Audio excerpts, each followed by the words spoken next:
Chapter 1. The Employee Game versus the Business Game.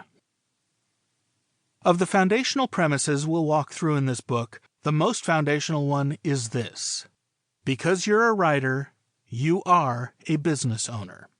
Obvious, right? So obvious that you'd probably already figured that out before you came to this book. I mean, it does have Business 101 right on the cover.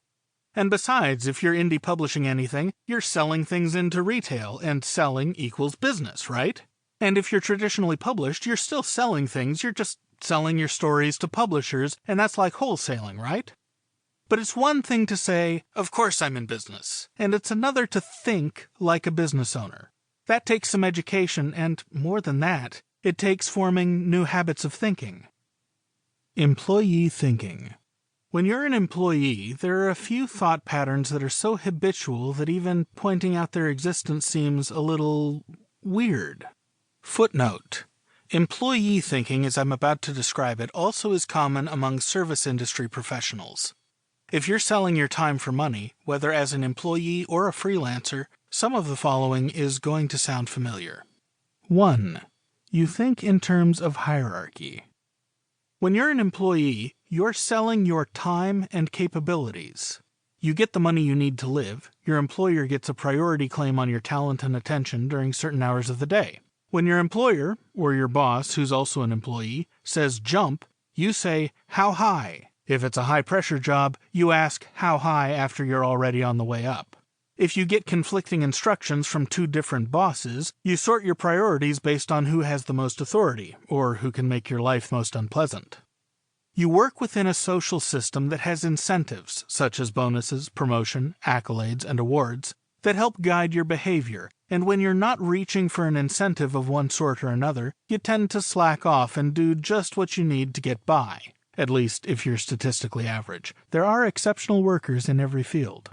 In every way you can see, and in many ways you can't, your agency is outsourced up the hierarchy ladder because the person who writes the paychecks makes the rules. And if you want to keep getting your paychecks, you have to play by their rules. 2. You think in terms of tasks. As part of the hierarchy at your workplace, you have a job description.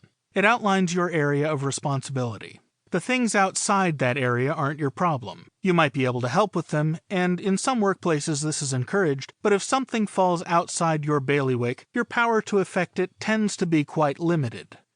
Inside that area of responsibility, you have tasks to perform, and you must perform them in a timely fashion so that your employer is happy with you.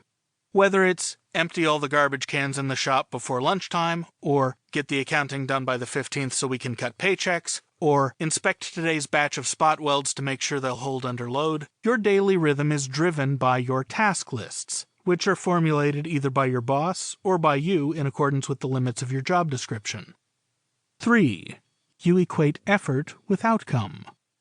As an employee, you mentally equate the amount of effort and/or time you spend at your job with a guaranteed, reliable payout, one that the government will enforce. If you work 4 hours for $10 an hour, you get $40, minus taxes, for that work next time your boss does payroll. You can set your life, your budget, your schedule, and everything else by that dollars per hour watch. And you do. From your rent, to your debts, to your food and entertainment and travel, to your children's college funds, to your investment and saving strategies, to your medical provisions and retirement plans, all share the dependable size of your paycheck as their conditioning factor. 4. You equate money with cash. Cash may not be the right term, but I'm not sure a right term exists for this, so I'll try to explain. Your paycheck money flows into the household accounts. From there, it gets split up to service various needs, like those I mentioned in number 3. Whether you're tracking your expenses or using automated payments for your bills and savings and using the residual cash to take care of your incidentals, the basic bottom line is that the money you earn is like sunshine. It's here today, and it will be there tomorrow, so you can use today's sunshine however you want. It's okay if you spend too much time indoors or don't plant an herb garden you were planning on, because there will be more sunshine tomorrow and you can make up that lost sun time. Of course, going through the School of Hard Knocks teaches you some lessons about operating in the employee world. You know that jobs are less secure than they feel, so you put aside a fund to meet expenses when you're between jobs.